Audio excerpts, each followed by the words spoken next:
ಇನ್ನು ಮೈತೇಯಿ ಸಮುದಾಯದ ನಾಯಕನ ಬಂಧನವಾದಂತಹ ಹಿನ್ನೆಲೆಯಲ್ಲಿ ಈಶಾನ್ಯ ರಾಜ್ಯ ಮಣಿಪುರದಲ್ಲಿ ಹಿಂಸಾಚಾರ ಭುಗಿಲೆದ್ದಿದೆ. ಮೈತೇಯಿ ಸಮುದಾಯದ ನಾಯಕನ ಬಂಧನದ ಹಿನ್ನೆಲೆ ಈಶಾನ್ಯ ರಾಜ್ಯ ಮಣಿಪುರದಲ್ಲಿ ಹಿಂಸಾಚಾರ ಭುಗಿಲೆದ್ದಿರುವಂತದ್ದು. ಇನ್ನು ಮಣಿಪುರದಲ್ಲಿ ಪ್ರತಿಭಟನೆ ಕೂಡ ತೀವ್ರಗೊಂಡಿದ್ದು, ಆಕ್ರೋಶ ಕೂಡ ವ್ಯಕ್ತವಾಗ್ತಾ ಇದೆ. ನೋಡಿ, ಈಶಾನ್ಯ ರಾಜ್ಯ ಮಣಿಪುರದಲ್ಲಿ ಇಂಟರ್ನೆಟ್ ಅನ್ನು ಕೂಡ ಬಂದ್ ಮಾಡಲಾಗಿದ್ದು, ಮಣಿಪುರದ 5 ಜಿಲ್ಲೆಗಳಲ್ಲಿ 5 ದಿನ ಇಂಟರ್ನೆಟ್ ಅನ್ನ ಬಂದ್ ಮಾಡಲಾಗಿದೆ. ಇನ್ನು ಮುನ್ನೆಚ್ಚರಿಕಾ ಕ್ರಮವಾಗಿ ಇಂಟರ್ನೆಟ್ ಸಂಪರ್ಕವನ್ನ 5 ದಿನಗಳ ಕಾಲ ಸ್ಥಗಿತಗೊಳಿಸಲಾಗಿದೆ. ಇನ್ನು ಮೈತೇಯಿ ಸಮುದಾಯದ ನಾಯಕನ ಬಂಧನದ ಹಿನ್ನೆಲೆಯಲ್ಲಿ ಇದೀಗ ಈಶಾನ್ಯ ರಾಜ್ಯ ಮಣಿಪುರದಲ್ಲಿ ಹಿಂಸಾಚಾರ ಭುಗಿಲೆದ್ದಿರುವಂಥದ್ದು. ಹಾಗೆ ಮಣಿಪುರದಲ್ಲಿ ಪ್ರತಿಭಟನೆಯೂ ಕೂಡ ತೀವ್ರಗೊಳ್ತಾ ಇದೆ. ಒಂದ್ ಕಡೆ ಆಕ್ರೋಶಗಳು ಕೂಡ ವ್ಯಕ್ತವಾಗ್ತಾ ಇರುವಂಥದ್ದು. ಹಾಗೆ ಈಶಾನ್ಯ ರಾಜ್ಯ ಮಣಿಪುರದಲ್ಲಿ ಇದೀಗ ಇಂಟರ್ನೆಟ್ ಅನ್ನು ಕೂಡ ಕಂಪ್ಲೀಟ್ ಆಗಿ ಸ್ಥಗಿತಗೊಳಿಸಲಾಗಿದೆ. ನೋಡಿ, ಟೋಟಲ್ 5 ಜಿಲ್ಲೆಗಳಲ್ಲಿ 5 ದಿನಗಳ ಕಾಲ ಇಂಟರ್ನೆಟ್ ಅನ್ನ ಬಂದ್ ಮಾಡಲಾಗಿದ್ದು, ಮುನ್ನೆಚ್ಚರಿಕಾ ಕ್ರಮವಾಗಿ ಇಂಟರ್ನೆಟ್ ಸಂಪರ್ಕವನ್ನ ಸ್ಥಗಿತಗೊಳಿಸಲಾಗಿದೆ.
ನೋಡಿ, ನೀವು ಕೂಡ ದೃಶ್ಯಾವಳಿಗಳಲ್ಲಿ ಗಮನಿಸ್ತಾ ಇದ್ದೀರಾ. ಇದು ಈಶಾನ್ಯ ರಾಜ್ಯ ಮಣಿಪುರದ ದೃಶ್ಯಾವಳಿ.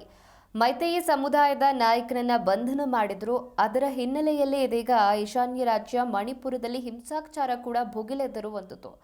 ಇನ್ನು ಪ್ರತಿಭಟನೆ ಕೂಡ ನಡೆಸ್ತಾ ಇದ್ದಾರೆ ಮಣಿಪುರದ ಜನರು. ಹಾಗೆ ಆಕ್ರೋಶ ಕೂಡ ಒಂದ್ ಕಡೆ ವ್ಯಕ್ತವಾಗ್ತಾ ಇದೆ. ಈಶಾನ್ಯ ರಾಜ್ಯ ಮಣಿಪುರದಲ್ಲಿ ಯಾವುದೇ ರೀತಿಯಾದಂತಹ ದುರ್ಘಟನೆ ನಡೆಯಬಾರದು ಅಂತ 5 ದಿನಗಳ ಕಾಲ ಇಂಟರ್ನೆಟ್ ಅನ್ನು ಕೂಡ ಬಂದ್ ಮಾಡಲಾಗಿದೆ.